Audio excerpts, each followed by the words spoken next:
안녕하세요, 안스팜의 혜성입니다. 자, 오랜만에 제가 방에서 촬영을 하네요. 진짜 최근에 골조공사 시작한 2월 말부터 지금까지 너무 바빴습니다. 인스타에는 몇 번을 언급했는데 항상 한 새벽 4시, 5시에 일어나서 하루에 해야 될 행정 업무를 미리 보고 오전 7시 반부터 오후 5시까지는 계속 현장에 상주하면서 여러가지 일들을 진행을 했습니다. 그래서 주말인 오늘 공사가 없는 날 이렇게 영상을 찍게 되었습니다. 구독자 1000명 돌파한 거 진심으로 감사합니다. 자, 그리고 제가 오늘 이 1000명 기념 영상인 만큼 작년에 제가 학부 모교인 강원대학교 40주년 총동문회에 연사로 초청이 돼서 강연을 했던 영상이 있습니다. 이 영상에는 대학원을 졸업을 하고 어디에 취업을 하고 왜 이직을 하고 어떤 과정을 거쳐서 현재 농업인이 되었는지 영상으로 제가 강연을 했던 내용입니다. 지금 현재 어떤 진로에 대한 고민이 있거나 저와 같이 이직을 생각하시는 분들은 보시면 도움이 될 것 같습니다. 그리고 그 뒷영상으로는 작년 대통령 농특위 공모전 장려상을 받았던 그 영상을 또 담아봤습니다. 자, 그러면 영상 재밌게 봐주시고요. 앞으로도 좋은 유익한 영상으로 찾아뵙도록 하겠습니다. 감사합니다. 지얼로제 하면은 정말 많은 키워드들이 떠오르실 거예요. 근데 저는 이러한 키워드들을 좀 꼽아봤는데요. 이것들이 저한테 어떤 의미를 가질까요? 학교를 졸업을 하고 월급을 받으면서 이 지질 관련된 업무를 봤던 키워드들입니다. 굉장히 많죠. 굉장히 놀랬던 게 이 일상에서 이 지올로지 자체가 너무나도 많은 부분을 좀 차지하고 있다는 거예요. 5가지 좀 그림을 준비를 했습니다. 어떤 의미인지 좀 예상이 가시나요? 제가 지질학을 선택을 하고 가졌던 직업들입니다. 학부를 이상원 교수님 지도하에 졸업을 했고요. 석사를 졸업을 하고 첫 번째 얻었던 직업이 지질업종이 아닌 수입차 딜러였습니다. 그래서 이 딜러를 하게 된 계기는 제가 석사 졸업 무렵에 그 코엑스에 지질 관련 국제 포럼을 갔다가 그 외국인이 아우디 R8을 타고 내리는 모습을 봤어요. 그때 저는 와, 이게 굉장히 멋있다, 이게 아니었고, 와, 이거 내가 한번 해봐도 되겠는데, 약간 내가 외국인한테 이 세일즈를 해도 충분히 되겠다라는 생각을 좀 들었어요. 그 이유가 이제 당시 지질학에 대한 고민도 굉장히 많이 했었고, 취업 준비로 영어 공부도 많이 했었고, 당시 또 20대였고, 지금 아니면 이러한 업을 좀 하기 힘들 거라는 판단에 졸업과 동시에 가감히 아우디에 입사를 하게 됩니다. 그래서 아우디에 입사를 해서 매일같이 5분 스피치를 하고 어떤 자동차 제어를 외우고 영업 트레이닝을 한 2개월간 받게 되었습니다. 그리고 이제 현업에 투입이 됐는데 이게 이제 제가 생각했던 세계와 현실이 너무나 다르더라고요. 그래서 일찌감치 또 이직을 하게 됩니다. 바로 이제 지질 업계로 다시 돌아왔는데요. 두 번째 직업도 굉장히 좀 흥미로운 직종이었어요. 오일앤가스 분야의 기술 영업 부분을 제가 진행을 했었습니다.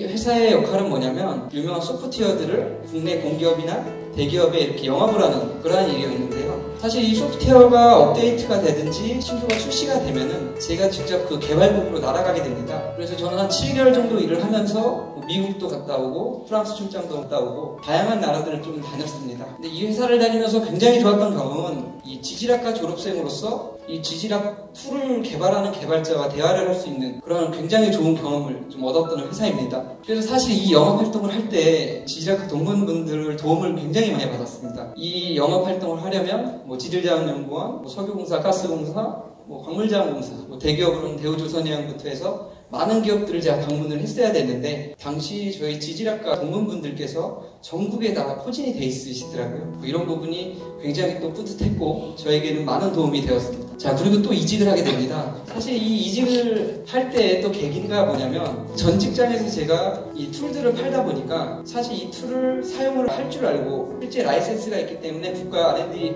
과제도 수행을 여러 번 해봤기 때문에 제가 직접 판매하는 입장이 아닌 제가 사용하는 유저가 되고 싶다는 생각이 들었어요. 그래서 전 직장 이 회사를 다니면서 그 옆에 고시원을 2달 동안 살면서 몰래 대기업만 타겟으로 취업 준비를 하게 되었습니다. 그래서 결국은 운이 좋게 현대자동차그룹의 현대건설, 연구개발본부 지반부의 연구원으로 취업을 하게 되었습니다. 자, 이 현대건설은 직원이 총 7,000명 정도가 되는데요. 여기에 지질 전공자가 몇 분이나 계실 것 같아요? 3명보다 적습니다. 저 포함해서 총 3명이었습니다. 지금은 2명이겠죠. 제가 나왔기 때문에.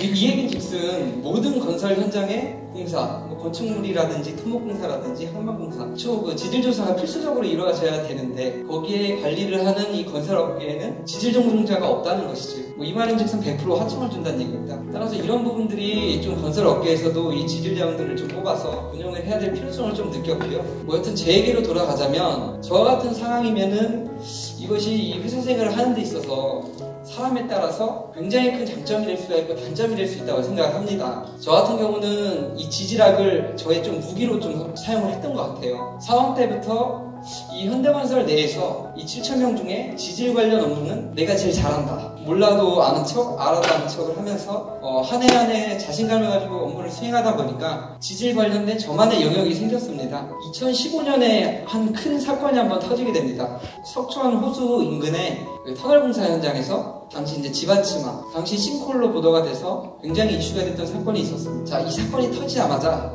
이 현대자동차 그룹사에서 지질 자원을 찾게 됩니다. 그때 현대건설에 제가 사원 2년 차였는데 제가 직접 자동차 그룹의 관제팀 사람들이랑 대책회의를 하게 되게 됩니다. 지질 전공자가 적분이 없기 때문에 제가 가서 이제 좀 주도적으로 회의를 했었고요. 그래서 결론적으로 제가 자동차로부터 6억 원짜리 GPR 장비를 받게 됩니다. 이거를 운영하기 위해서 인턴 2명의 TO를 달랐고, 그래서 결국 인턴 2명의 TO까지 해서 3명이 한 팀으로 또 이러한 업무들을 좀 많이 수행을 했었고요. 그래서 이런 저만의 영역으로 이제 업무를 진행하다 보니 자연스레 성과가 나고 본부장님 표창도 받았어요. 대리 진급도 3년 만에 했었습니다. 근데 제가 작년 12월부로 이 회사를 또 퇴사를 하게 됩니다. 또 다른 도전을 하기 위해서인데요. 그건 바로 이제 농업입니다.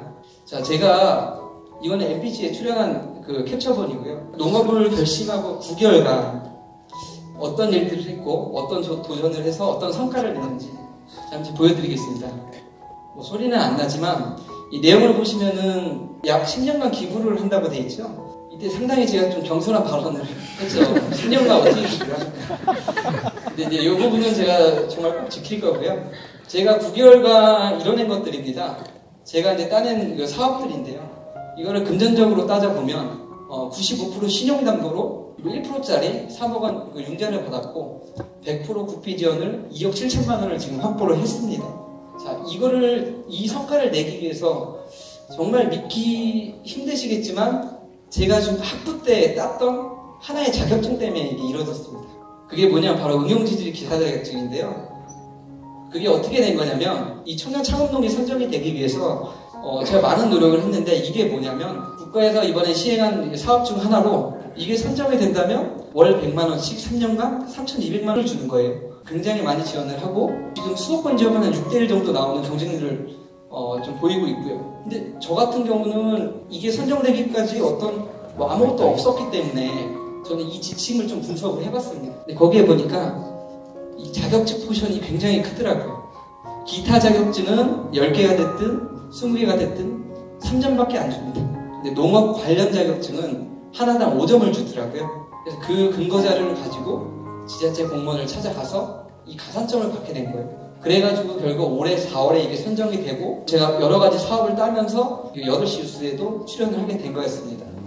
그래 지금은 사실 어떻게 보면 백수죠. 제가 회사를 그만두고 지금 이제 36살에 4살의 아빠인데 스타트업 하는 그 창업 초기 단계입니다. 저의 목표는 현재 이제 법인 설립 중에 있고요. 실제 제가 토지를 매입한 곳이고 이 스마트팜을 건설을 해서 지금 일단 사회적 기업으로 좀 만들 생각이고요. 그리고 지금 농대 농부 친구들 그리고 농사를 원하는 청년들 대상으로 육성 사업을 또 준비를 하고 있습니다. 마지막으로 좀 드리고 싶은 말인데요. 우리 후배님들 이 아인슈타인이 했던 말처럼 가만히 있으면 아무 일도 일어나지 않습니다. 뭐가 됐든 도전하십시오. 이상 발표를 마치겠습니다. 감사합니다. 이렇게 그 스마트팜과 그 풍년과 영농기술 발전의 궁극적 목표는 같습니다.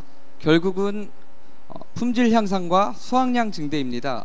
자, 이러한 상황에서 우리 농민들은 1차 산업인 생산에만 집중할 것이 아니고 부가가치 사업을 창출할 수 있는 6차 산업, 즉 뭐 서비스, 체험, 교육, 수출 이러한 것들에 도전을 하고 변화를 해야 합니다. 그리고 영상에서 언급을 했지만 귀농자 같은 경우는 이 귀농자의 사업성에 대한 타당성 평가를 면밀하게 정부에서 해서 융자 자금을 지원을 해준다면 우리나라 농업 경쟁력은 수년 내에 분명 세계 탑클래스로 올라갈 거라고 보고요. 그런 상황이 되면은 우리 농촌은 자연스레 살기 좋은 곳이 될 것 같습니다. 그리고 향후 이제 농업이 장래 희망 1위인 나라 될 거라고 저는 확신을 합니다. 이상 청년농부였습니다.